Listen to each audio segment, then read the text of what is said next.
17 personel Direktorat Samapta Polda Sumatera Barat terbukti melanggar kode etik saat menangani dan menangkap 18 remaja pelaku tawuran di Padang.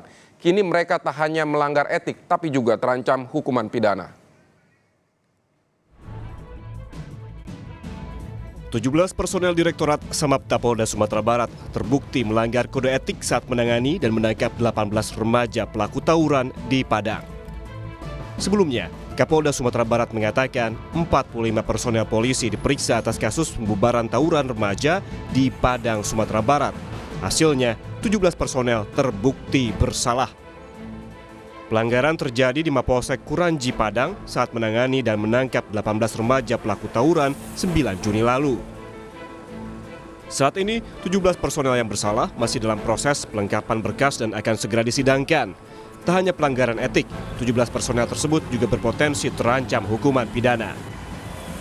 Dari hasil penyelidikan dan juga pemeriksaan kami kepada 40-an anggota, itu 17 anggota diduga terbukti memenuhi unsur, tetapi kita pastinya sedang mencari objeknya. Kalau anggotanya dan apa yang dilakukannya sudah saya sampaikan, dan ancaman hukumannya juga tentunya sudah ada. 17 anggota kami yang akan disidangkan. Apakah nanti sidang Komisi Kode Etik atau pidana, nanti kelanjutannya. Sebelumnya, Kompolnas dan Kementerian PPA sudah melakukan pengecekan dan olah TKP di Jembatan Kuranji, tempat Afif Maulana diduga melompat. Hal ini dilakukan untuk mendapatkan gambaran pasti suasana sesuai waktu kejadian. Olah TKP dilakukan di waktu yang sama saat kejadian, yaitu pukul 3 dini hari. Kompolnas juga telah menghadirkan saksi ahli dan saksi kunci untuk menjelaskan penyebab kematian Afif Maulana di hadapan LBH Padang. Dalam keterangannya, para saksi menjurus Afif meninggal akibat terjatuh dari jembatan. Pihaknya pun mempersilahkan LBH Padang untuk mengambil kesimpulan. Untuk kematian Afif Maulana bagaimana Pak progresnya? Tadi dari ahli dihadirkan untuk dia bisa menjelaskan. Karena simpang siur kan pengertian terbang, ya, memar, tadi sudah dijelaskan oleh ahli, dan ahli membuka diri untuk pertanyaan yang berasal dari LBH Padang. Sudah terjawab semua. Pembubaran tawuran remaja yang terjadi pada 9 Juni 2024 di Padang, Sumatera Barat menewaskan seorang pelajar SMP bernama Afif Maulana. Afif ditemukan tewas di bawah jembatan Sungai Batang Kuranji. Kematian Afif menjadi sorotan dan menuai tanda tanya. Pasalnya, keluarga tak percaya dengan keterangan polisi yang menyebut Afif tewas karena melompat dari jembatan. Keluarga meyakini Afif menjadi korban kekerasan polisi saat menertibkan tawuran. Hal itu didasarkan pada kondisi luka di jenazah Afif dan perbedaan keterangan dari polisi dan saksi. Orang tua Afif Maulana terus berupaya untuk membuka tabir kematian putra mereka. Tim Liputan, Kompas TV. Saudara, Komisi Perlindungan Anak Indonesia akan terus memantau perkembangan kasus kematian Afif Maulana. KPAI berharap proses ini tak hanya berhenti di pelanggaran etik. Afif Maulana, oknum-oknum yang tidak bertanggung jawab.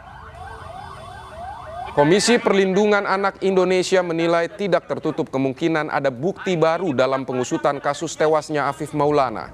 KPAI bilang jangan sampai kasus ini berhenti di sanksi etik saja, sebab belasan polisi kini terbukti melakukan tindak kekerasan yang telah melukai fisik dan psikis anak.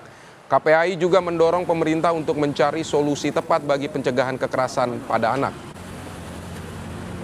Dan harapan kami tidak hanya berhenti di sidang etik, karena yang dilakukan terhadap anak-anak itu sudah wujud kekerasan, mulai menendang, menyudut rokok, kemudian pakai electric gun yang tadi disampaikan, itu sudah bentuk wujud kekerasan karena mengakibatkan penderitaan fisik, psikis. Nah, ini perlu ditindaklanjuti, tidak berhenti di kode. Satupun anak di dunia ini tidak ada yang layak mendapatkan kekerasan dari siapapun. Untuk itu, negara harus hadir secara serius untuk memastikan anak-anak kita terlindungi dari kekerasan, perlakuan salah, dan bentuk kekejaman lainnya. Kita segera bergabung dengan jurnalis Kompas TV Rio Johannes di Padang, Sumatera Barat untuk menyimak lagi kasus ini. Rio, setelah 17 polisi terbukti melanggar etik, ini apa langkah hukum selanjutnya, Rio? Ya, PD dan juga saudara, memang kemarin sudah disampaikan secara terbuka oleh Kapolda Sumbar bahwasannya ada 17 orang personel Sabara Polda Sumbar yang terbukti melakukan tindak kekerasan terhadap 18 orang pelajar yang diamankan di Mapolsek Suranji ketika peristiwa pembubaran aksi tawuran terjadi pada Minggu 9 Juni lalu.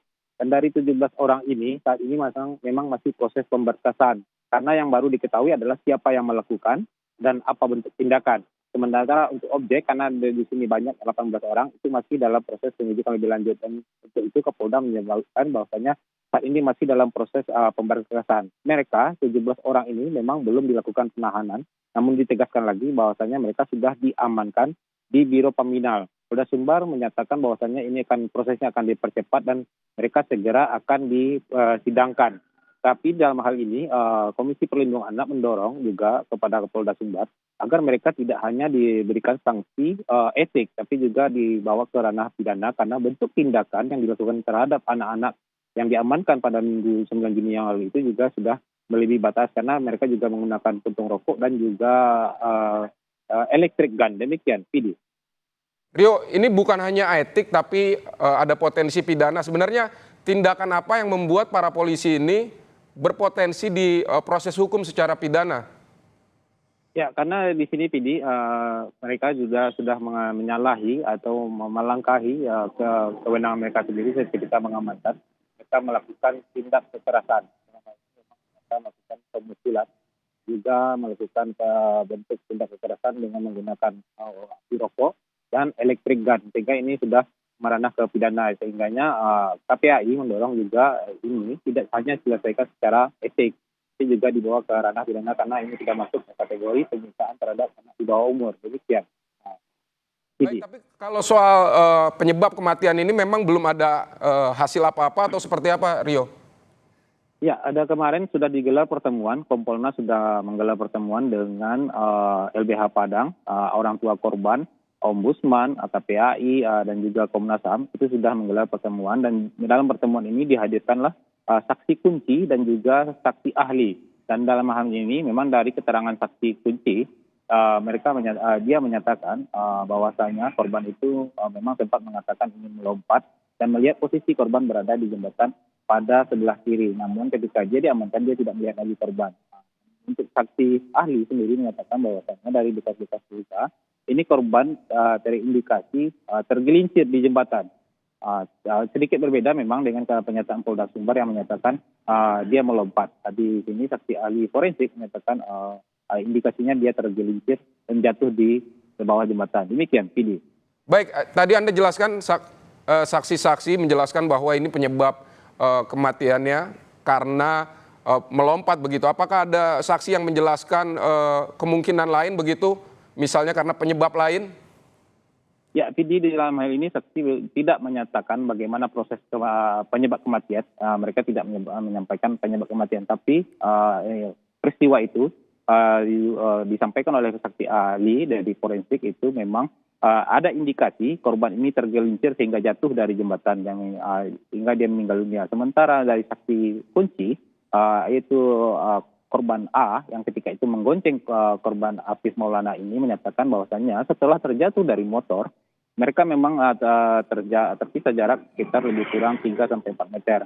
Namun dalam jarak itu pada suasana pada dini hari pukul 3 itu Afif menyampaikan bahwasannya mengajak saksi A ini untuk melompat dari jembatan untuk menghindari petugas yang melakukan pengamanan ketika itu. Dan dalam hal ini korban saksi A itu tidak mengindahkan dan malah melarang Afif untuk melompat dan dia terus mencari HP-nya untuk kemudian menyerahkan diri kepada petugas. Dari keterangan saksi ahli dan saksi kunci ini memang menguatkan, ini hanya menguatkan dugaan bahwasanya korban ini terjatuh dari jembatan Suranji Padang. Demikian, Idi. Oke, baik. Terima kasih Rio Yohanes untuk laporan Anda dari Padang, Sumatera Barat.